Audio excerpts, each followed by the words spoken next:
Welcome to Velvetaria, the epicenter of art.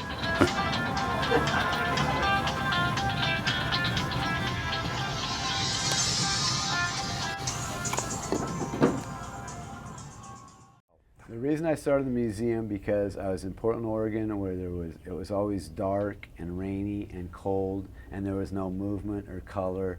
And so I thought, I got to get out of the Birkenstock brown shoe land into vibrancy, color, movement, and what's better than these velvet paintings to express that. Mm-hmm. We got on a television show, Offbeat America, and a man in Riverside County in Southern California calls me up and says, I have 200 velvet paintings from Hawaii and Tahiti. I don't know what to do with them. And he was 87 years old. He had no money. He was living in a Dodge van out in the middle of nowhere where they're cooking all the meth. And he had these marble statues around the van that used to be around his passed into a swimming pool in his estate. And now he is down and out, worse than grapes of wrath, eating rotten eggs out of his half-dead chickens that he had. But he had these couple hundred velvet paintings. So I went down there, saw Dr. Kitch, made the deal. He told me, bring a pillowcase full of $100 bills down here and we'll make a deal for the paintings. And I'm going, hey man, I'm not going out to Riverside where we're cooking all the meth and have my head end up in a pillowcase. Don't you have an ATM out there yet? So I went down there, I'm talking to Dr. Kitch, I'm looking at this scene where it's just so bad for this poor old man. He has no running water, it's 110 degrees, the smog's so thick you could cut it. And I say, Dr. Kitch, what happened to you? How did you lose it all? What went wrong? He goes, it's the women, they took it all, everything. And he sinks his head down, and I'm practically crying for this poor old miserable bastard, and he looks up with a big shit-eating grin and says, it was the women, they took it all, everything. And then he sinks his head down, and then he raises up with a big grin and goes, but it was worth it. Wow, yeah, Sounds like it was. Old SOB. And so we made the deal for the paintings, and here we are. Velvet painting started in Tahiti in the modern era by a man named Edgar Leeteg, who was a sign painter from the United States, and he found his way to Tahiti, got his velvet from a funeral home, and started painting the beautiful woman of Polynesia, because he said the velvet is the greatest medium to show the beauty of the Polynesian race. And so he painted from 1934 until 1953 when he died, all the beautiful women of Tahiti. So do you think he was just using that as an excuse to look at naked women all the time? Leeteg would look at a woman and take her clothes off with his eyes, according to his friends. He was what you'd call, I guess, a horn dog. And he would go into Tuesday, he was on the Isla Morea, he'd go into Papete every Tuesday and get drunk and pick out his ladies he wanted to paint. So he is world renowned as a fornicator, a dopehead, the Morin of Morea, they called him. Picasso knew about him. He was world renowned and for debauchery, but it added to his mystique and his legend. James Michener wrote a book called Rascals in Paradise and wrote a whole chapter about Leeteg. And they were going to make a movie with Burl Ives, playing Leeteg, and Art Carney playing his cohort that never got made, but because Leeteg died. But, so he was the main guy. Velvet is the patina of tragedy. Everyone who died young and tragic was painted on velvet, from Jesus to John Kennedy, Jim Morrison, Jimi Hendrix, John Lennon, Princess Diana, on and on and on. So, and then we have a painting of we have a picture of Robert Kennedy getting a painting of President Kennedy and Jackie Kennedy, and velvet being the patina of tragedy. If I was Robert Kennedy and saw that velvet painting coming at me, in June '68, I would have ran. Because he got this painting hours before he was assassinated by Sirhan Sirhan here at the Ambassador Hotel. There was a man, Doyle Hardin from Georgia, who went to El Paso in 1965 for a vacation, picked up several velvet paintings, took them back to his store in Georgia, unloaded them all in a flash, So he said, man, this is something. Went back to El Paso, started Chico Arts, a huge factory that put out millions of velvet paintings and sold them all over creation, literally from Central America to Alaska. And when they're building the interstates in America, they had these cheap motels that they put the velvet paintings in. So they were just spread everywhere. And when I was young, we'd go down to Mexico and buy your velvet paintings, get a dose of the clap, a bullwhip, and Spanish fly, and get drunk and never not know how you got sick. And they would these factories, these velvet factories in Mexico, they would have one guy with a white brush doing the clouds, a guy with a green brush doing the leaves, a guy with a brown brush doing the dirt or whatever. So there's assembly line like Henry Ford right down the line, and they'd boom, have a velvet painting at the end of the process. And if anybody put it all together, they could open their own factory, and so there was competition. But these guys were like the narco-terrorists of today. They made so much money on these velvet paintings. They had Cadillacs, they had multiple houses, they had mansions down there in Juarez, Mexico. But then on the other hand, I know a guy who grew up in Tijuana, so poor, a velvet painter, and he made paintbrushes with his grandmother's hair. And so, yeah, he was something else. He's still alive down on the border in Nogales, Arizona. During the Vietnam War, the GIs would go from the States over to the Philippines to Clark Air Force Base, the largest Air Force base in the world in Angeles City, and that was the way station between Vietnam and San Diego. So in Angeles City, there are a lot of velvet painters, whorehouses, all kind of debauchery, and the young GIs with their good taste in art would buy naked ladies from the pages of Playboy magazine that the velvet painters were putting out down there in the Philippines. And then also in Vietnam, they would paint these pictures of the GIs, you know, and sometimes they'd be crying with the big eyes, and then they'd mail them back to their parents. They're on balsa wood, and they'd come back to the States and saying, this is what we look like over here, Mom and Dad. And you think of these young guys, 17, 18, you know, going over there just about to be killed. It's pretty sad looking at these paintings, wondering what happened to these guys. And some of them, the Social Security numbers are right on their thing, so I could probably trace them down. Wow, I didn't know that. Wow. Our most expensive painting is probably the Edgar Leetegs, especially this one that went to Paris a couple years ago for the Tiki show we did over there.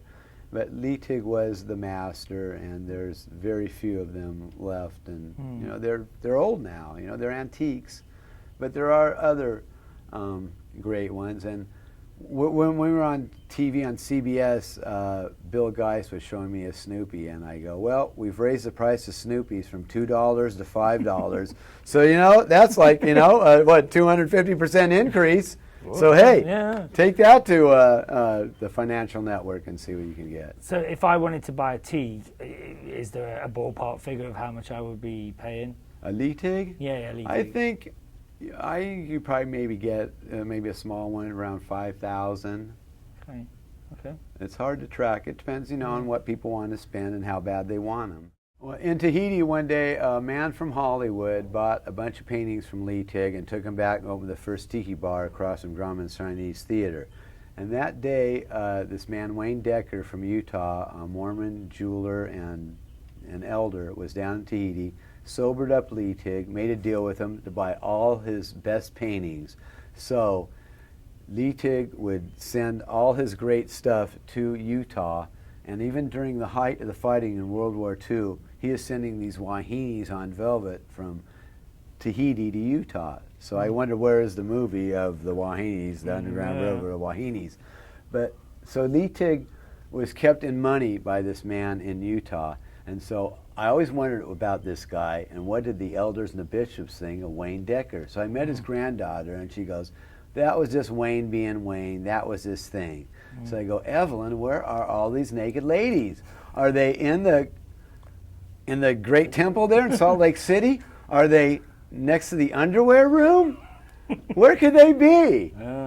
But so there's a couple hundred up there, and then after Leeteg died, people put out massive quantities of copies, so it's kind of hard to determine and Yeah. if they're real or not. So you got to look at the provenance and all that.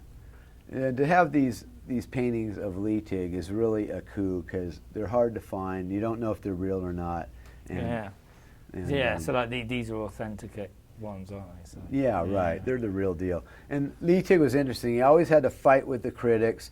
Leeteg's famous line about art critics who put down velvet paintings was, "These art critics cannot even create something on the end of a stable boy's shovel." You know, so he wasn't best loved. You know, he didn't love the art world so much. No, he didn't like it. He said that he never wanted his paintings in a dusty old museum full of dead artists, that these were alive and and these women were vibrant and they needed to be showcased and a vibrant atmosphere. And that's why you find a lot of them in bars, you know, throughout all the years. But then that's how Lee found them, in bars. Right, and then Leeteg was always in the bars, and so but then I came along, you know, and said in the 21st century, I go, you know, these things really do need to be in a museum. This is the art of the 20th century. This art of my time, from the so-called hippie era, you know, and the psychedelic era and all that, and it's so cool in the black light. So it just can't be beat. You know, and I look at art on canvas, it looks flat and plain, and it's like so outdated. I mean, it's so 15th century, man. What do we need from that? And, you know, I'm so tired of this gaudy art from Europe and these guys with these powdered wigs and who knows what their breath smelled like. God almighty. Bad. Yeah. So thank God we don't have smell-o-vision or anything. But yeah, and they can't tell me that when this guy in Europe went like that with a brush that he revolutionized art. Because how you know he didn't sneeze, you know? It's dark, dusty, old, miserable Europe. But, you know, these are from, you know, the South Seas and places of beauty and wonder. And like the guys from the Bounty were going down there, you know, looking for breadfruit. They'd be better off bringing about velvet paintings of Wahinis back to England. And revolutionizing the art world, you know? Yeah, for sure. If you could just talk about like my favorite room of the whole museum, which is the naked lady room. So you could just talk to me a little bit about that. Just talk us through it, basically. Well, the naked ladies on velvet are a mainstay of velvet art. And the thing about them is you will have, being a single man, you'll have that naked lady on velvet in your house, right? Then you get your girlfriend, she comes over, you start dating some woman, she sees that, and she's automatically jealous. So then she becomes your girlfriend, that thing goes out to the garage, the basement, to the attic, you get married, it goes off to the Goodwill or the trash, which is a total tragedy because these things are beautiful pieces, probably better looking than the woman you're dating. That's always the trouble. So I say that they should have a basket, the Goodwill, or somewhere to put these naked Wahinis in and save them from, you know, going to the dump, because that's just a travesty to art and mankind and all things right in the world to throw a naked velvet lady in the trash bin. It's anti-American. It's anti-human. So if you could just talk about the blacklight room, the I won't call it "let's take drugs and sit there and stare at painting" room, but it could be called that. And perhaps people have taken drugs and looked at the pictures before. But yeah, if you could just talk about the blacklight and how that. Just tell me what you told me earlier, basically. Well, I grew up here on the beach in California, in a place called Balboa, and they had these head shops back in the '60s, and they always had a blacklight room in them, full of blacklight posters and sometimes a velvet painting or two. And so they were that was the coolest room ever. So you went out and get your blacklight, your posters, and set up shop in your bedroom, and you know, and then you start smoking pot, taking LSD, and that was the end of the 50s and the beginning of the 60s and the debauchery of the 70s, and right on till today, we're still going strong. And so that's why I brought the blacklight to give people an idea of what it was like then, and show them, hey man, this is really cool to sit in here and look at this stuff. So it's kind of like virtual reality in a way, you know, like a virtual reality history lesson. Yeah, it's virtual reality. You Yeah. you don't have to have Google. You don't have to have all this crap on your head, you Yeah. know, and all this stuff. You just stand there, walk in, and there it is, Yeah. glowing and alive, and you're automatically tripping even if you aren't. And It's a then very trippy room. and then you start seeing the patterns and everything. And Could you just, because I'm sure you'll get this on the video, that you just quickly talk about the Pink Panther painting that I think it's injecting heroin in his eye. the thing about velvet paintings, there's always something wrong in them, and that's probably why the art world disdains them. One of the reasons is like the Pink Panther. It looks like he has a knife sticking right out in his eyelid, but it's actually his cigarette holder, and because the Pink Panther smokes cigarettes. But young people don't know about cigarette smoking anymore. They don't. And see, like I got Heckle and Jekyll, the cartoon character. I got Heckle smoking a cigar, and you know, back there. So you know, cartoon characters can't smoke or drink anymore like they used to. Yeah, You know, true, like yeah. Fritz the Cat was even doing heroin. I mean, why wouldn't you if you're a black and white cat? I mean, Yeah, I'd why be wouldn't you? doing If you're a it. cartoon cat, you Yeah, can do you do- anything. yeah, with You the- can't die, you know, they just draw you again. And the Frank Sinatra painting as well, like because Frank was very sensitive about his hair. Frank was a very sensitive guy and very insecure, I heard. And I got the Frank Sinatra painting. These guys in Hoboken were clearing out their father's estate. And I told them, your father's going to kick your ass when you go to hell for getting rid of the Frank Sinatra painting. How dare you get rid of that? So they got it to me, so it's in my museum. And Frank Sinatra's, the spotlight is on Frank Sinatra's bald spot, and the light is wafting through his hair weave, you know. And the light is bouncing off his bald spot, putting glare out to the audience. Could you, what do you see the future of velvet paintings? Because, you know, like you've got some that are like quite, you know, like famous political figures, you know, like the Bernie and Hillary with the unicorn horns. Can you see like maybe a future where people, instead of buying campaign posters, bought velvet paintings? Or maybe not. With my great artists in Tijuana, we are the Medicis of Southern California, bringing back the greatest art known to man to the forefront of the 21st century, and we're going to take it over, and we're going to spread this worldwide. The Velvet Trail knows no boundaries, no borders, no rules. Anything goes in velvet. It's anarchic in spirit and wonderful to the eyes, and it cannot be stopped ever. And it lifts the spirit. And it lifts the spirit. And it's a democratic art. You don't have to be, you know, some overeducated know-it-all with your nose in the air. And I love it when these know-it-all, these art critics, these art people come in with a nose in the air and start criticizing everything. Go, keep that nose in the air because I want to get that real good nose hair shot of you for my next velvet painting with your pompous self. So, say if I, like tomorrow, decided I want to, wanted a velvet painting of me dressed as King Arthur, you know, battling a dragon or something, or I don't know, you know, like winning the World Cup for England playing soccer. How much would it cost for me to have a painting done?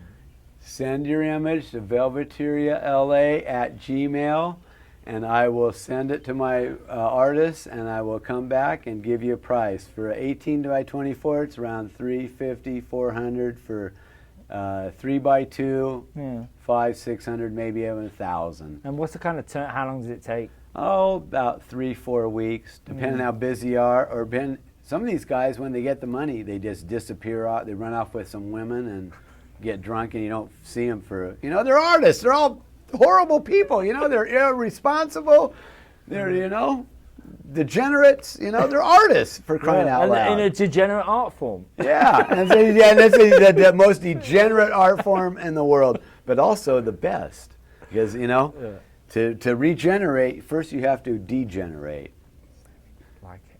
So if you could just talk about how you have to be really good with the velvet, because you don't get chances to make second mistakes. Velvet painting is technically difficult because it's unforgiving. You cannot make a mistake and correct it, white it out like on canvas, and do it over again. So you have to be perfect on every stroke. So you have to really think about what you're doing, and you use a dry brush. You want to think negative space and leave the black as the black. So it is technically hard to do. Okay. And it's not taught in any schools. No school ever teach you that. Yeah. No, you know, why would you teach that? Why wouldn't you teach it? I know, I'm a sarcastic bastard. Yeah, look at the stuff they're teaching people. Yeah. So, I mean, why did this back to the video? Like, why did do you think velvet paint is kind of, because the popularity comes in waves? Because you did mention this earlier when we were talking. You could just talk through the various popularity of waves. You know, like the post-war tiki thing, and then the 70s and da da da. Right. Well, in the 1930s, Leeteg was cranking these velvet paintings out, so they were, you know, in the mix there in the 30s, and then even during the war, he was getting them to Utah, like I said. So they were around. And then after the war, it exploded with the 50s and prosperity, and people had leisure time and everything, and so they were very popular after the war, and people like Marlon Brando, Vincent Price, and well, we have one, Virginia Low, the Lowe's Theater chain. These are high-end people that collected these because they collected art from all over the world. I think even going back to Jack London, he may have seen art like that down there in the South Pacific. I'm not sure, but it's very possible. And then after well, in the 1960s, when the hippies came to the forefront and psychedelia, then the Mexican border stuff exploded because everybody was going down to the border in Mexico to have fun, party, get drunk, get laid, everything, and get your velvet painting, your dose of the clap, and your Spanish fly, your bullwhip, and everything else, and your velvet painting. So then and nowadays everybody goes to Vegas and it's just corporate fun. It's not like it was. And but back in the heyday on the border in the 60s and 70s and into the 80s, everybody was going down there and partying. So west of Tijuana. Yeah. So why do you think they lost popularity? And was it the 80s? What time I think people grew up, got married, times changed. Reagan came in and started, you know, the no fun era. And you know, we all got old, and you know, the rock stars died off, and then the disco era came, and then in the 80s, you know, that was the end of culture, basically. So what kind of people visit the museum? It's amazing. I was wondering who I would get, but I get people who have PhDs and higher, are very educated, and have seen everything all over the world and want to see, you know, more. Well, I got Anthony Bourdain in here, and you know, and that was really a boon. And you know, people like him that want to see, you know, what's out there in the world, and you got to be curious. If you're visiting the Velveteria, figure you're coming to Christmas, your birthday, 4th of July, Halloween, New Year's Eve, and anything else you can think of. That's the biggest party you'll ever have, and don't have any preconceived notions. Just come in like you're a little kid, and when you walk through those pink curtains, you go wow and double wow, and what the hell did I miss in life? How did I miss this? So it's really great. It's a joy to show this to the young people and show them what was really cool. And they get it. And I think they're going to carry it on into the future, and that's my hope. 10 years ago, I got a painting of George Bush from Saudi Arabia where has his finger at his forehead deciding where to send this airplane in the painting, and a woman with a veil is looking at George Bush trying to figure out what the hell is this guy doing over here, messing up our whole area. So it's the decider deciding, you know, who to bomb next in a painting from Saudi Arabia. So it's contemporary, it's relevant, you know, it's of the day. So it's, you know, an important art form. Social commentary. Yeah, it's an important art form and social commentary on velvet painting. So what's the sort of painting if there is one that's most popular with the visitors? Is there a painting everyone looks at and goes, oh my God, or I love that painting? Well, one that's getting them all now is Trump. They're all going crazy over that one. But they love, you know, like the unicorn comb over is back there is one people really love. And young couples will come in and look at that painting, and then they'll start holding hands. Then they'll have their arms around each other. Then they hop in the blacklight room and start making a baby. I had a couple from Austin, Texas in here, and they're looking at that unicorn comb over, And then they went in the blacklight room, and the young woman starts screaming bloody murder and comes out, and I go, what happened? She goes, he proposed to me. We're getting married. The young man got down on his one knee in the blacklight room, proposed marriage to his girlfriend, and so now they're happily married in Austin, Texas. And I told both of them, I want you to name your firstborn Velvet. And I want to see a 6'5" strapping young Texan come in here and go, hello, my name's Velvet, and I'm looking to kick your ass. He